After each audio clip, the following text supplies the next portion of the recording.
Olunaku olw'eggulo abasirikale b'amagye bazinzeeko amaka g'eyali Lord Mayor wa Kampala Erias Lukwago agasangibwa ewakaliga mu ggombolola y'e Rubaga ng'okusinziira ku baabaddewo bano baabuuse ekikomera era bwe batyo ne bamukukunula mu kisenge ne bamuteeka mu mmotoka ekika kya drone eyabadde erindiridde ebweru.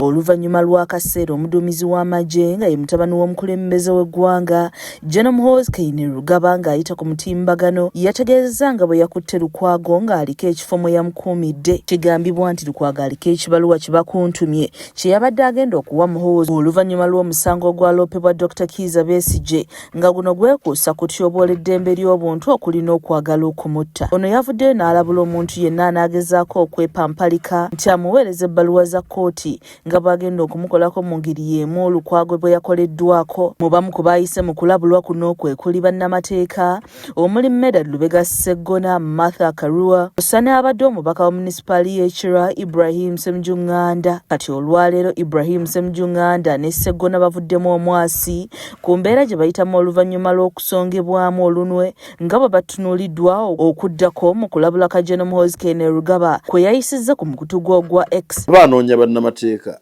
bw'anaabamala ajja kunoonya ab'amawulire. Titandikira oli waakomye omulimu munene naye ntandikiramu kya nga nange ndiko bukeeke. Sseggona ategeezezza ng'okuba Muhoozi bwe yayisizza obubaka buno waliwo abaamusabye okwabulira amaka ge kyokka Sseggona ne Ssemujju balabudde Bannayuganda nga buli omu bw'alina okubeera ku bunkenke olw'ebikolwa by'omuduumizi w'amagye. Ababadde baŋŋamba ndeke na kusula waka ngamba yiine bannange n'obunyonyi bujje busule ku nnyumba yange waggulu nga nze nannyiniyo njidduseemu. Tewali ali seefu paka nga ffenna tuli seefu.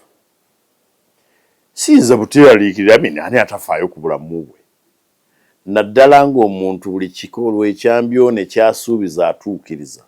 Newankubadde guli gutyo Ssemujju agamba nti ebigambo bya Muhoozi tebigenda kubawaliriza kwekweka wabula baakusigala nga baddukanya emirimu gyabwe. Bwantiisatiisa okunsiba oba kunzita oba bw'anampamba nga Lukwago Watamundu abeeyisiza bwe batyo tubalabyeko lubereberye. Njagala kumuwa amagezi Muhoozi akendeeze ku sipiidi. Tugenda kusigala tutambuza obulamu. Muhoozi bw'anaaba ayagala atutte. Luther King Jr. yagamba nti injustice anywhere is a threat to justice everywhere. Tewali ali seefu paka nga ffenna tuli seefu. Siyinza buteeraliikirira ani atafaayo ku bulamu bwe. Bano basabye omukulembeze w'eggwanga okuvayo koma ku mutabani we ng'embeera tennasajjuka wabula bano balabudde Muhoozi ne bategeeza nga bw'atali waggulu w'amateeka. Omuntu omu mu constitution yatawawaabirwa ye president. Bw'aba president ng'ayagala ne mutabani we abeere nga tawawaabirwa kasita parliament be bataddeyo ba speaker baleete amendment bagaye nti okuva olwaleero Museveni tajja kuwawaabirwanga ne mutabani we omukulu Muhoozi Kainerugaba.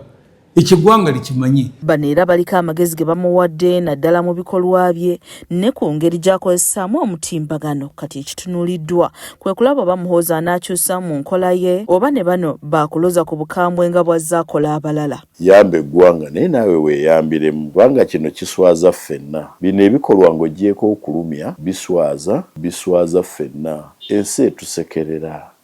Ensi tulaba bubi. Brian Kiberu yakusakidde emboozi eno ku lwa KSTV agaleero.